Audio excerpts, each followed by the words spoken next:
Good evening viewers, कैसे आप सब लोग। होपफुली आप सभी अच्छे से होंगे। And the queries of different students काफी दिनों से थी कि BSc nursing, BSc technology and the BSc paramedical के लिए मॉप अप राउंड यानी कि स्पेशल राउंड ऑफ काउंसलिंग कब होने जा रहा है। Finally this is the good news. Board की तरफ से आपके लिए नोटिफिकेशन रिलीज कर दी गई है। इफ यू आर इंटरेस्टेड और you want to access it from the official website which is jkbop.gov.in, आप इसको वहां पर भी चेक कर सकते हैं। रिसेंटली एक स्टूडेंट का मुझे कमेंट आया था कि मैम यहाँ पर जो रैंक्स बुलाए गए हैं ये तो वही 20 पॉइंट्स तक के ही, यानी कि जो फर्स्ट राउंड में जिनको बुलाया गया था और जिनको सेकंड राउंड में बुलाया गया था उन्हीं सभी कैंडिडेट्स को यहाँ पर वापस से बुलाया गया है। हमारे पॉइंट्स तो 20 से बिलो है, हम तो यहाँ पर एलिजिबल ही नहीं है for the mop up round. Then हम क्या करेंगे, हमें कैसे कोई भी सीट या कॉलेज मिल सकता है। तो डोंट वरी, मैं सारी क्वेरीज आपकी समझा दूंगी इसी वीडियो के थ्रू, जहाँ पर आपका जो भी डाउट होगा वो क्लियर होगा। फर्दर अगर फिर भी आपको कहीं पर प्रॉब्लम आए, मैंने हमेशा ही आपको बोला है आप मुझे कमेंट्स में पूछ सकते हैं। मैं हमेशा कोशिश करती हूँ आपके सभी कमेंट्स को एसेस करके उनको टाइमली आंसर भी करूँ। सो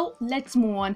बेसिकली यहाँ तक तो पहले भी हम समझ चुके हैं कि जब भी कोई भी फर्स्ट राउंड से स्टार्ट होती है काउंसलिंग, उसके बाद सेकेंड राउंड तब होता है अगर कहीं सीट वैकेंट रह जाती है। जितने भी इंस्टीट्यूशंस होते हैं, कॉलेजेस होते हैं, वापस बोर्ड को यानी कि बोपी को रिपोर्ट करते हैं उस चीज के बारे में कि इतनी सारी सीट्स अभी भी शॉर्टफॉल है, वैकेंट है, तो बोर्ड के अंडर वो वापस जाती है। फिर सेकेंड राउंड होता है। फिर सेकेंड राउंड के बाद जो एक पर्टिकुलर टाइम और डेट तक की काउंसलिंग दी होती है, उसके बाद अगर फिर से सीट्स बचती है वो वापस फिर से बोर्ड के अंदर जाती है, तो उसके लिए फिर थर्ड स्पेशल या फिर मॉप अप राउंड करवाया जाता है। और सेम केस है सेकेंड राउंड में जो काउंसलिंग हुई उसके बाद जितने भी सीट्स यहाँ पर वैकेंट रही, जिनका शॉर्टफॉल रहा, वापस बोपी के अंदर चली गई। और उन्हीं चीजों को एसेस करते हुए बोपी ने यानी कि बोर्ड ने थर्ड यानी कि मॉप अप राउंड को काउंसलिंग करवाने की आपकी डेट्स रिलीज करवाई है।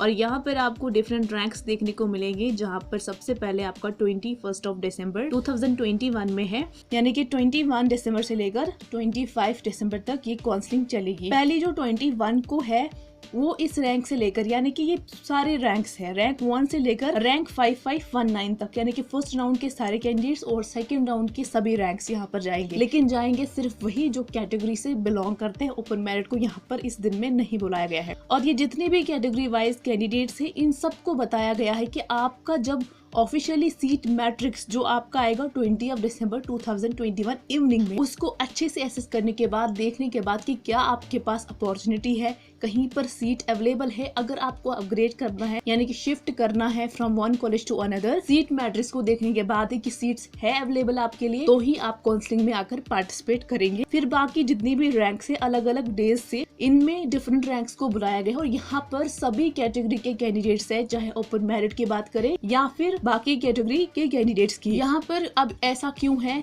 इन्हीं कैंडिडेट्स को वापस से क्यों बुलाया गया है। क्या होता है बेसिकली, किसी भी रीजन से कोई भी कैंडिडेट फर्स्ट राउंड में या सेकंड राउंड में नहीं जा पाता है, कोई रीजन होता है उसके पास, कोई valid reason, but this is the final opportunity to all the candidates. यहाँ पर इनकी फाइनल अपॉर्चुनिटी खत्म हो जाएगी और इसके बाद इनको कोई भी मौका नहीं दिया जाएगा। अगर कोई किसी रीजन से काउंसलिंग में नहीं पार्टिसिपेट कर पाया या फिर किसी को अपग्रेडेशन करनी होगी अभी तक, तो यहाँ पर वो कर सकता है। इसके बाद उनके पास कोई भी मौका नहीं दिया जाएगा उनको। तो रीजन यही है इन्हीं सभी रैंक्स को दोबारा बुलाने का, यानी कि अगर कोई छूट गया है, अभी नहीं आ पाया काउंसलिंग के, वो आ पाए, और अगर किसी को अपग्रेड करना है तो वो अपग्रेड करे। इसके बाद उनके पास कोई भी ऑप्शन नहीं होगा। फाइनली अगर फिर से कोई शॉर्टफॉल आता है सीट्स का, तो डेफिनेटली उसके बाद जो बाकी के रैंक्स होंगे, बाकी के जो 20 से बिलो वाले पॉइंट्स होंगे, उनको ही वहाँ पर मेंशन किया जाएगा और उन्हें ही काउंसलिंग के लिए बुलाया जाएगा। This is all for now. बाकी जो भी इंपॉर्टेंट डिटेल्स रहती है वो मैं पहले भी समझा चुकी हूँ। फर्दर काउंसलिंग के लिए कौन कौन से एलिजिबल है और कौन कौन एलिजिबल नहीं है वो भी मैं बता चुकी हूँ। फर्दर आप यहाँ पर इसको पढ़ के समझ सकते हैं। प्रॉब्लम आती है, I'm always there to help you all. Ask me in the comment section. We'll meet you in a video. Till then, take care and God bless you all.